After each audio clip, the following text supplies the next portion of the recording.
Welcome to அபி சமையல். இன்னைக்கு ரொம்ப ரொம்ப சிம்பிளான வெங்காய சட்னி எப்படி செய்யலான்னு பார்க்க போறோம். இந்த சட்னி அடுப்பே பத்த வைக்காம 5 நிமிஷத்துல ரொம்ப சீக்கிரமா அரைச்சிடலாங்க.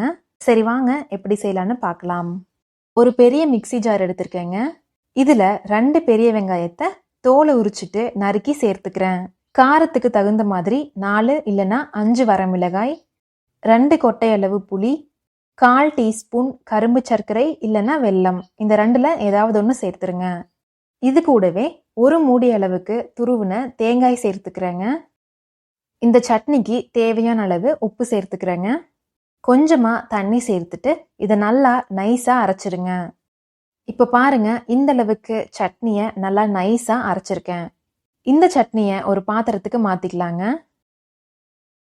அடுத்து ஒரு கடாயில 1 டீஸ்பூன் அளவுக்கு எண்ணெய் சேர்த்துக்கிறேங்க. அடுப்பை சிம்ல வச்சுட்டு ஒரு வரமிளகாயை கிள்ளி சேர்த்துக்கிறேன். இது கூடவே 1/2 டீஸ்பூன் கடுகு, 1/2 டீஸ்பூன் உளுத்தம்பருப்பு, இந்த 2ஐயும் சேர்த்துட்டு நல்லா வறுத்துருங்க.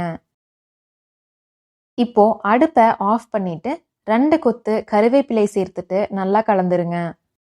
இப்போ இதை சட்னியில சேர்த்துட்டு நல்லா கலந்து விட்டுருங்க. அவ்வளோதாங்க, ரெடி ஆயிருச்சு. ரொம்ப ரொம்ப சிம்பிளான வெங்காய சட்னி. இந்த சட்னி இட்லி, தோசை, ஊத்தாப்பம், அடை அப்படின்னு எல்லா டிஃபனுக்குமே சூப்பராக இருக்குங்க. நீங்களும் இந்த சட்னியை ட்ரை பண்ணிட்டு எப்படி இருந்துச்சுன்னு மறக்காம கமெண்ட்ல சொல்லுங்க. இந்த வீடியோ உங்களுக்கு பிடிச்சிருந்தா லைக் பண்ணிட்டு உங்க ஃப்ரெண்ட்ஸுக்கும் ஷேர் பண்ணிருங்க. மறக்காம அபி சமையல் சேனலை சப்ஸ்கிரைப் பண்ணிருங்க.